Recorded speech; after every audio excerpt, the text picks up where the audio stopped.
বান্দার দোয়া কবুল হবেই হবে যদি সে সঠিকভাবে দোয়া করে, অন্তর থেকে দোয়া করে।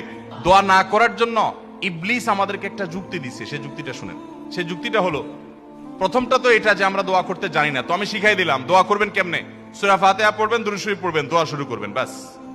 বাংলা আল্লাহ প্রশংসা করে দুরূদ শরীফ নবীর জন্য করে পাঠ করে এরপর তো আল্লাহর কাছে মনের চাওয়াগুলো পেশ করবেন। নবী করিম সাল্লাল্লাহু আলাইহি সাল্লাম বলেছেন, হারাম কোন কাজের এবং আত্মীয়তার বন্ধন ছিন্ন করার জন্য যদি কেউ দোয়া না করে, বান্দার দোয়া কবুল হবেই হবে যদি সে সঠিকভাবে দোয়া করে, অন্তর থেকে দোয়া করে। কারণ গাফেল অন্তর দোয়া আল্লাহ তাআলা কবুল করেন না।